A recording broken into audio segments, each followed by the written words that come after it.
Hey everybody, and welcome back to another Brief Book Reviews video. Today's video is going to be by May Manga Haul.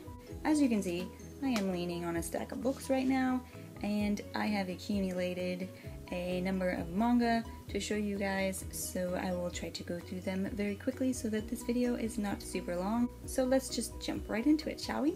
The first two I have to show you are Volume 8 and Volume 9 of Nisekoi by Naoshikomi. Volume 9 here was in part 1 of my most anticipated manga of this year, and it came! I will be reading both of these very soon, and I cannot wait. The next one is also a continuation of a series, and that is Volume 2 of Akame ga Kill, story by Takahiro and art by Tetsuya Tashiro. I have yet to start the manga, although I have watched some of the anime, about 12 episodes of it.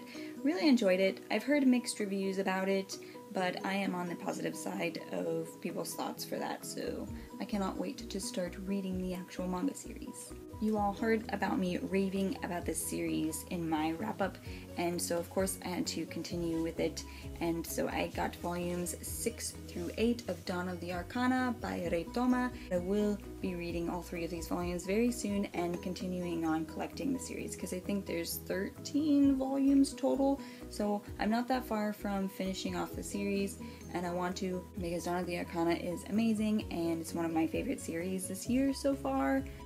Volume 6, Volume 7, and Volume 8. I then picked up a few oddball manga. The Devil is a Part-Timer, art by Akio Hiragi, an original story by Satoshi Wagahara, and I have seen some of the anime for this, and I decided I wanted to pick up the manga. It is a fantasy comedy slice of life type of show. It is about a demon lord that gets banished into the real realm, where he kind of resides himself to getting a part-time job and is going about his business when the hero that banished him there in the first place follows him to the real world, like modern day Japan type of world, and is out to finish the job and kill him. But it's very funny, and sometimes they have to work together and they still want to keep their jobs, and can't really tell you anymore, but that's the gist of it. So the next one I have here is one I haven't heard too much about, and that is Servamp Volume 1 by Strike Tanaka. This is the first book in the series, and all I know is that it's about a boy that somehow gets involved with a war between vampires and humans, and it involves this vampire cat thing, and that's all. Don't know why, but it kind of had an Alano Exorcist feel to it, and it's kind of what drew me to it initially, but it's probably nothing like that. I'm still excited to read it, and it looks good. This next one is one that I also mentioned in my most anticipated manga of this year, and I was talking about the second volume in it, and it did come out, and I already had the first one, I just haven't hauled it yet, and those are Volumes 1 and Volume 2 of Yamada-kun and the Seven Witches by Miki Yoshikawa. So we have Volume 1 and Volume 2. I'm really enjoying this series. It is a fantasy slice of life comedy about this character here named Yamada.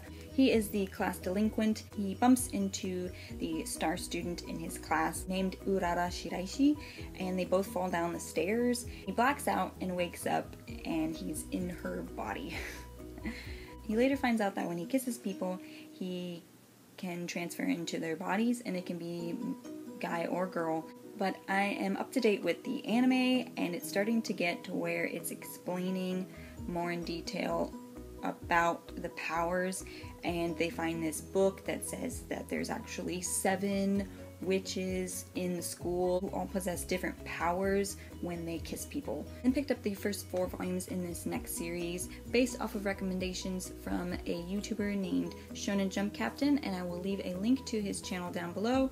He had recommended this series to me months ago, and I finally got around to picking it up, and that is Volumes 1 through 4 of Noragami by Adachi Toka, and I'm not too sure what this is about yet, other than the fact that it is about gods. So I want to kind of go into this blindly, because I think I'm gonna like it, and I don't want to know too much about it. I kind of want to be surprised.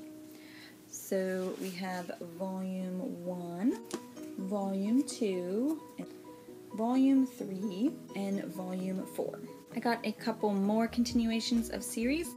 The first one being the next omnibus in Naruto by Masashi Kishimoto. This has volumes 10 through 12 in it, and I am enjoying collecting these as I go.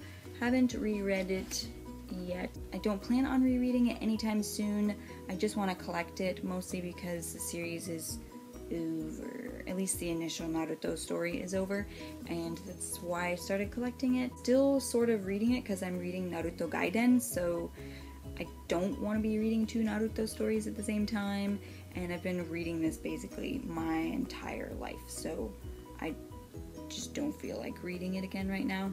And then I picked up the next volume for Monster by Naoki Urasawa.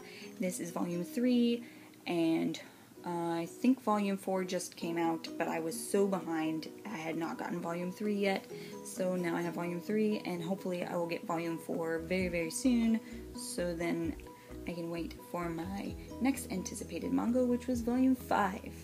The last 2, but not the least, manga that I got are in the same series, and I hope I'm pronouncing this right. It is volumes 0 and 1 of Ubelblatt